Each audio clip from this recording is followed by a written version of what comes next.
ഇന്നത്തെ വീഡിയോ സ്വന്തമായിട്ട് sentence frame ചെയ്യാൻ ബുദ്ധിമുട്ടുള്ള കുഞ്ഞുങ്ങൾക്ക് വേണ്ടിയിട്ടാണ് കേട്ടോ. അപ്പോൾ നിങ്ങൾക്ക് എന്തെങ്കിലുമൊക്കെ ലെറ്ററോ നോട്ടീസോ ഒക്കെ നിങ്ങൾക്ക് എക്സാമിന് എഴുതാനായിട്ടുണ്ടാവും. അത് ഈ കാണാതെ പഠിച്ചു പോയി എഴുതുന്നത് പോസിബിൾ ആയിരിക്കുന്ന കാര്യമില്ല. കാരണം തരുന്നതൊന്ന് എക്സാമിന് ചോദിക്കുന്ന വേറൊന്നായിരിക്കും. അപ്പോൾ എങ്ങനെയാണ് സെൻറ്റൻസ് സ്വന്തമായിട്ട് നമുക്ക് എഴുതാമെന്നുള്ളത് പ്രാക്ടീസാണ് ഞാൻ ഇന്നത്തെ ദിവസം തരാൻ പോകുന്നത്. നോക്കിയാലോ? അപ്പം നിങ്ങൾ മനസ്സിലാക്കേണ്ട കാര്യമുണ്ട്. You can do this. ആദ്യമേ സബ്ജക്റ്റും ഒരു വേർബ് മാത്രമായിട്ട് ഷോർട്ട് സെൻറ്റൻസ് ഉണ്ടാക്കി പഠിക്കുക. വലിയ വലിയ സെൻറ്റൻസ് ഉണ്ടാക്കണം എന്ന് ഞങ്ങൾക്ക് ആഗ്രഹം ഉണ്ടാകും. എന്നാലും നമുക്ക് ചെറുതിൽ നിന്ന് തുടങ്ങാം. സബ്ജക്റ്റ് എന്ന് പറയുമ്പോഴത്തേക്ക് ഇപ്പം ഞാൻ, നീ, അവൾ, അവൻ, അത് എന്നൊക്കെ പറയത്തില്ല. ഇതാണ് സബ്ജക്റ്റ്. ചില സമയത്ത് നമുക്ക് പേരും ഉപയോഗിക്കാം കേട്ടോ. അപ്പം അവന് പകരം അരുൺ എന്ന് ഉപയോഗിക്കാം, അവൾക്ക് പകരം ഡി.സി എന്ന് ഉപയോഗിക്കാം.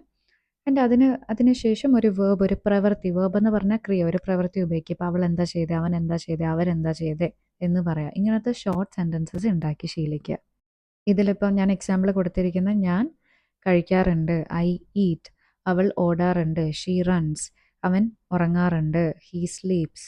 ഇങ്ങനത്തെ ചെറിയ ചെറിയ സബ്ജക്റ്റിൽ നിന്ന് തുടങ്ങുക. വേർബ്സ് നിങ്ങൾക്ക് ഡൗട്ട് ഉണ്ടെന്നുണ്ടെങ്കിൽ ഗൂഗിൾ ചെയ്ത് നോക്കുമ്പോൾ ഇഷ്ടംപോലെ വേർബ്സ് കിട്ടും. ഓടുക, ചാടുക, ഉറങ്ങുക, ഇരിക്കുക, കഴിക്കുക, സ്വപ്നം കാണുക.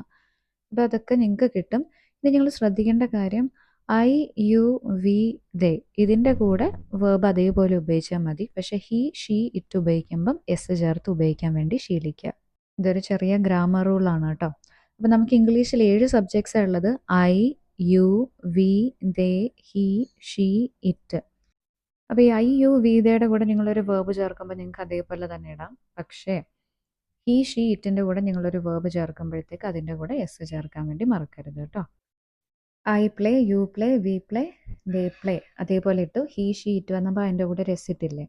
ഈ ടെൻസിൻ്റെ പേരാണ് സിമ്പിൾ പ്രസൻറ്റ് ടെൻസ് എന്ന് പറയുന്നത്. അപ്പോൾ നമ്മുടെ ശീലങ്ങളെയൊക്കെ കുറിച്ചിട്ടായിരിക്കും, അല്ലെങ്കിൽ നമ്മുടെ ഇഷ്ടങ്ങളെയൊക്കെ കുറിച്ചിട്ടായിരിക്കും നമ്മൾ ഈ ടെൻസിനകത്ത് പറയുന്നുണ്ടാവുക. കുറച്ചുകൂടി ഡീറ്റെയിൽഡ് ആയിട്ട് അടുത്ത വീഡിയോയിൽ ഞാൻ പറഞ്ഞുതരാം. ഇപ്പം നിങ്ങൾ ഇങ്ങനത്തെ സെൻറ്റൻസ് പ്രാക്ടീസ് ചെയ്തോ കേട്ടോ.